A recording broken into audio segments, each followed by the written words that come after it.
Leonard Rusk was the quiet neighbor who waved at kids, mowed his lawn every Sunday, and never missed church, but behind that smile hid a monster the cops would later call the most horrifying predator they'd ever encountered. What began with a missing woman ended with a trail of bodies, a nationwide manhunt, and a chilling discovery that still haunts investigators to this day. Willow Creek was the kind of place where the most dramatic news involved a neighbor's lost dog, or a kid crashing his bike into a mailbox. The streets were lined with modest homes, white fences, and perfectly trimmed hedges. It was a town where everyone waved, and the biggest worry was a delayed mail delivery. But all of that changed on one cold October morning when something unthinkable was discovered. Just outside the quiet neighborhoods, it started like any other day. Early risers were out jogging, coffee was brewing in kitchen windows, and the town moved at its usual slow pace. A man named Peter Lawson, an insurance salesman who ran every morning before work, jogged his usual trail near Maple Street, a wooded path often used by dog walkers and teenagers taking shortcuts to school. As he rounded a bend near the old drainage ditch, a sickening odor stopped him in his tracks. It was the kind of smell you instinctively knew meant something was dead, and it wasn't an animal. Peter cautiously stepped closer, unsure if his curiosity would lead to something trivial or something terrible. What he saw made his legs buckle. In the shallow ditch were several large black trash bags, some ripped open, with something pale and fleshy sticking out. He thought for a second it might be animal remains, but then he saw a human hand, frozen. With panic, Peter backed away and immediately called 911. Within minutes, police had the area cordoned off and the bags recovered. What they found was beyond gruesome. Inside the bags were human remains dismembered, partially decomposed, and arranged in a chillingly deliberate manner. Limbs were separated, torsos mutilated, and the scene appeared staged. Investigators noted that it wasn't just a killing. It was a display meant to send a message. Even veteran officers struggled to process what they were seeing. The coroner's initial report suggested that the victim had been dead for at least 3 days, but the level of precision in the dismemberment suggested planning and experience. The news spread through Willow Creek like wildfire. Residents were horrified. This wasn't supposed to happen in their town. Parents kept children indoors. Businesses closed early, and gossip flooded every corner of the community. Who could have done this, and why here? Detectives began canvassing the area for clues. There were no security cameras near the trail, no witnesses, and no immediate identification for the victim. The only lead they had was the methodical nature of the crime and the sense that this wasn't the killer's first time. Officers suspected more than a spontaneous act of violence. This felt ritualistic, practiced, and deeply unsettling. The peaceful illusion of Willow Creek had shattered in an instant. What had been a town of safety and simplicity was now the center of a brutal and baffling mystery. As investigators began the long task of identifying the victim and searching for leads, one thing was clear. Whoever was responsible for the horror in the ditch wasn't finished yet. Detectives assigned to the case knew they were dealing with more than just a local tragedy. The way the body had been dismembered and arranged indicated a level of calculation that was uncommon even in seasoned crime circles. The forensic team worked tirelessly to gather evidence from the site, collecting soil samples, stray hairs, and fragments of clothing that had been caught on nearby branches. It was clear the body hadn't been there long, which raised a chilling question. Had the killer returned recently to move or rearrange it?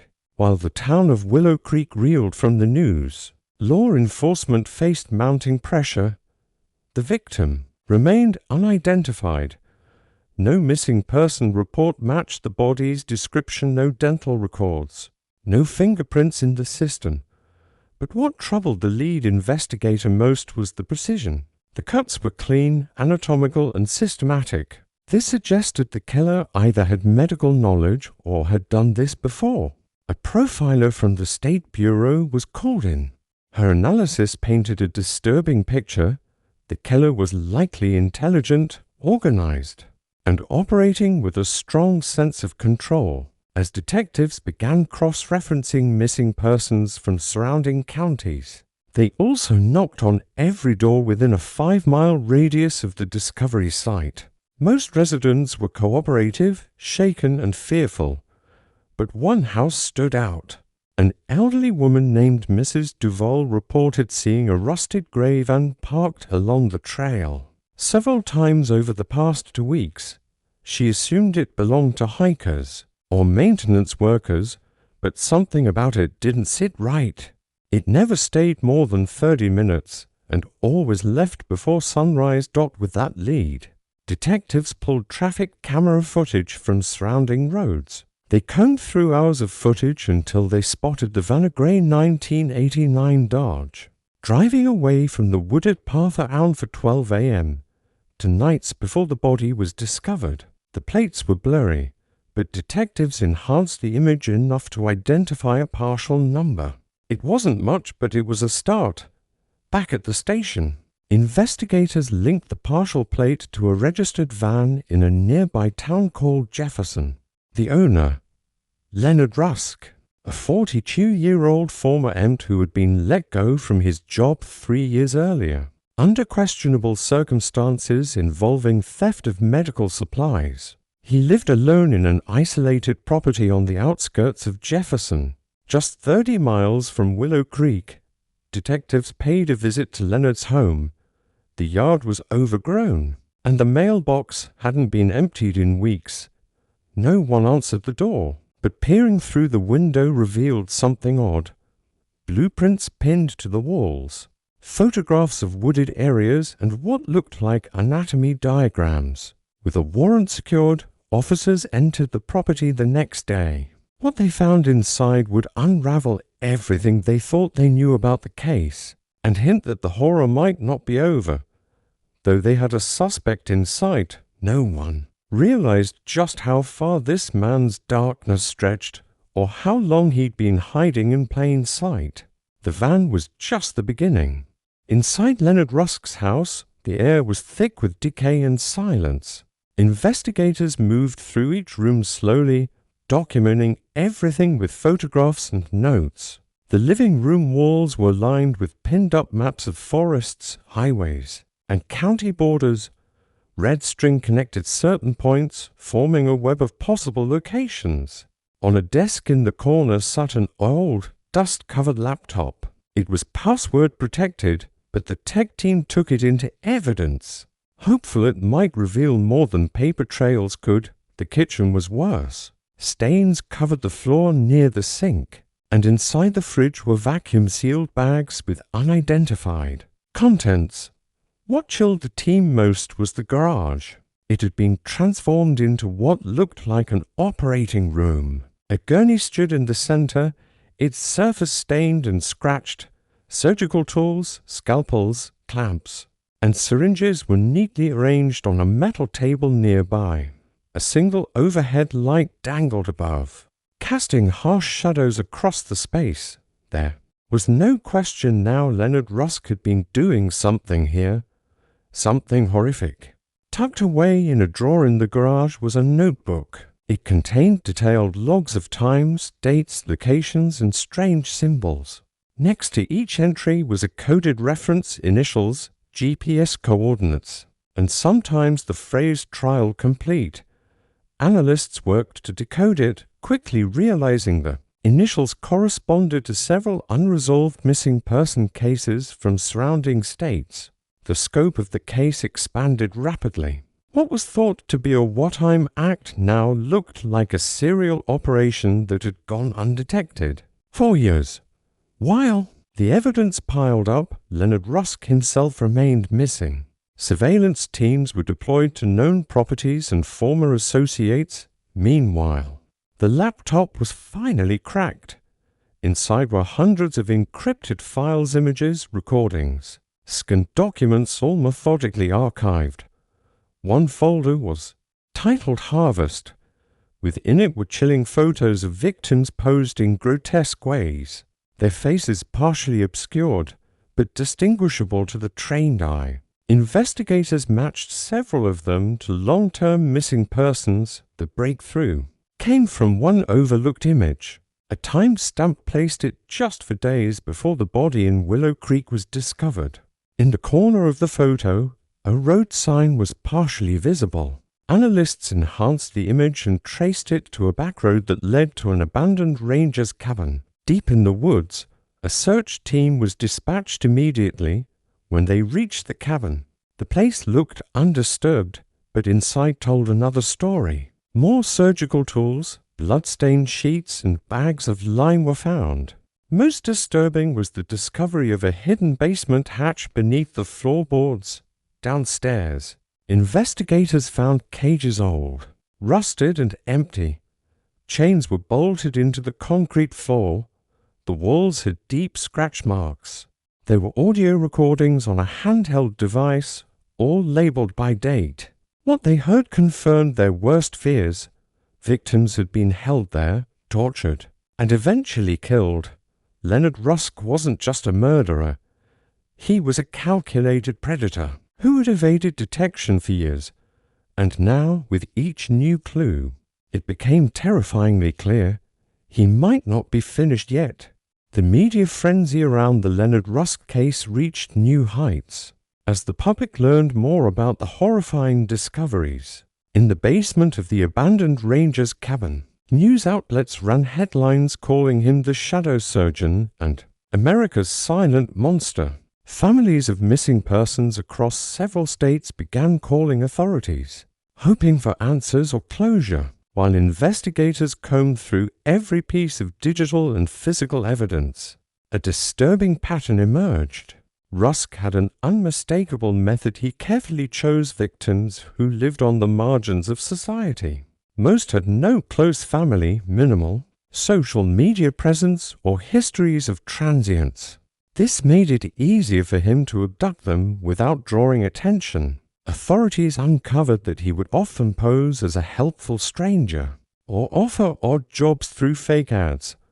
Once someone responded, they disappeared. The meticulousness of his system made it all the more terrifying.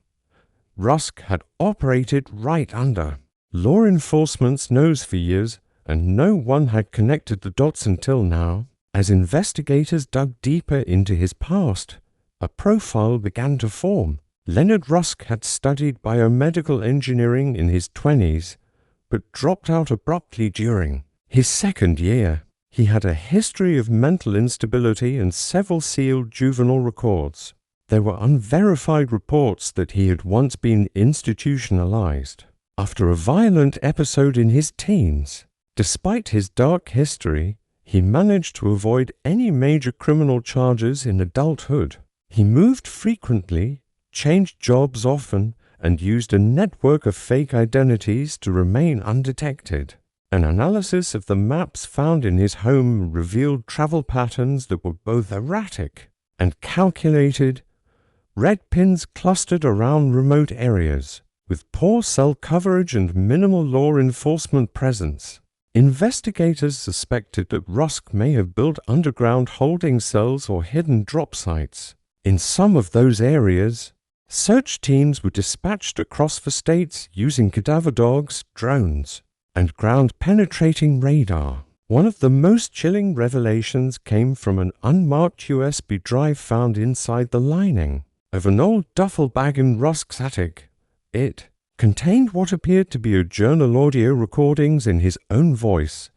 In these tapes, Rusk documented his thoughts in a cold, detached tone. He referred to his victims as subjects and spoke about them in clinical terms. He described their resistance, their silence, their fear, all without emotion. He viewed his actions as research, a twisted pursuit of control and perfection. The recordings also hinted at another location, one he called the core site. The audio referenced a shack near a river bend marked by broken pine trees. Investigators began narrowing down areas that fit that description. The idea that there could be yet another undiscovered torture site sent waves of urgency. Through the task force, Leonard Rusk's shadow loomed large, and his whereabouts remained unknown. Each clue painted a clearer picture of a man driven not by impulse, but by a cold, obsessive purpose.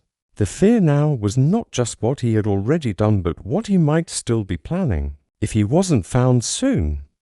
The search for Leonard Rusk became one of the largest multi-state manhunts in recent history.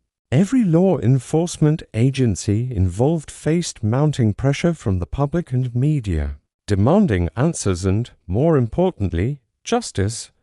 As forensic teams analyzed the evidence from the cabin and his home, a chilling realization took hold. Rusk wasn't just meticulous, he was strategic. He had been preparing for the possibility of being discovered, and the clues he left behind were deliberately misleading. The so-called core site mentioned in the recordings led search teams on a false trail for days. The area near the two broken pine trees turned out to be a carefully constructed decoy. Investigators found nothing but animal bones and an empty shack filled with surveillance cameras. That fed into hard drives later discovered in Rusk's basement. He had watched the search unfold in real time from a distance before disappearing again. Then came the break authorities had been waiting for. A man matching Rusk's description was spotted in a small town in Idaho, buying supplies at a gas station. Surveillance footage showed him with a beard and dyed hair, but his posture and facial structure gave him away. Within hours, FBI agents and state troopers flooded the area. They traced his purchase history, which led them to an old hunting lodge, nestled deep within a national forest. When officers approached the lodge, they found it empty but not untouched. Inside was a journal left on a dusty wooden table, filled with cryptic entries and maps drawn by hand. One entry read, "What they call evil, I call clarity." The final page was a message written in bold letters. This is not the end. It was a warning and a promise, hidden underneath a floorboard. They found the remains of another victim, long decayed and unidentified. It confirmed what many feared. Leonard Rusk had continued his killing spree even while being hunted. DNA evidence was collected and databases were searched, but the body has yet to be matched to a name. Families of missing persons continued to come forward, hoping for resolution. Despite extensive searches, Rusk himself was never found. The last confirmed sighting was at the gas station. Since then, only unverified tips have surfaced, none of which led to his capture. Some believe he's still alive, possibly living under a new identity, blending into society the way he always had. Others believe he took his own life to avoid prison, though no body was ever recovered. In the years that followed, Leonard Rusk's case became a cautionary tale. Books were written, documentaries produced, and criminal psychology courses referenced him as a prime example of undetected serial violence. Victim advocacy groups pushed for stronger tracking systems for missing persons and better data sharing across state lines. The case remains open. His file still sits on an active list of America's most wanted, and while his face may change, his legacy endures as a terrifying reminder of how darkness can hide in plain sight. Calm, patient, and always watching.